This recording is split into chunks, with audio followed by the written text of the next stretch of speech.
আসসালামু আলাইকুম সম্মানিত ভিউয়ার্স, কেমন আছেন? আমি মোহাম্মদ জাকারিয়া, পল্লী চিকিৎসক, মোটিভেশন স্পিকার। আপনাদের মাঝে আবার স্বাস্থ্য বিষয়ে টিপস নিয়ে আলোচনায় আসলাম। তো বন্ধুরা, প্রথম থেকে শুরু করে শেষ পর্যন্ত অবশ্যই শুনবেন। একটি লাইক, সাবস্ক্রাইব, শেয়ার। তাহলে আজকের আলোচনা শুনুন। আমাদের অনেকে ইদানিং কমেন্ট বক্সে আমি দেখেছি যে শুধু সবার ডায়রিয়া হচ্ছে। এই ডায়রিয়া হওয়ার কারণ হুট করে অতি তাপদাহ, হুট করে আপনার ঠান্ডা বা অনেক বৃষ্টি, যার জন্য ডাইজেস্ট বা হজমের সমস্যা হয়ে যাচ্ছে, বা অনেকেরা কাঁচা ডিম খান একসঙ্গে 4টা, এর জন্য হয়ে থাকে।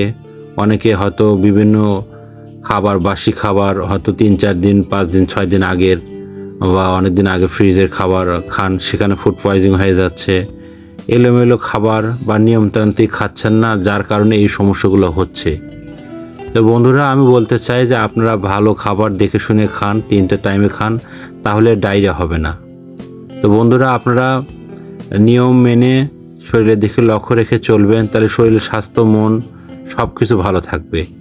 আপনারা শরীর, স্বাস্থ্য, মন ভালো রাখার জন্য নিজেকে খেয়াল রাখতে হবে এবং অন্তত 8 ঘন্টা, 8 থেকে 10 ঘন্টা ঘুম আপনাকে অবশ্যই পাড়তে হবে। এবং ডিম খেলে ডিমও আপনার ভালো করে ফুটিয়ে নেবেন, মানে ফুল সিদ্ধ, হাফ কিন্তু না, সেই ক্ষেত্রে কিন্তু ডায়রিয়া হয়ে যায়।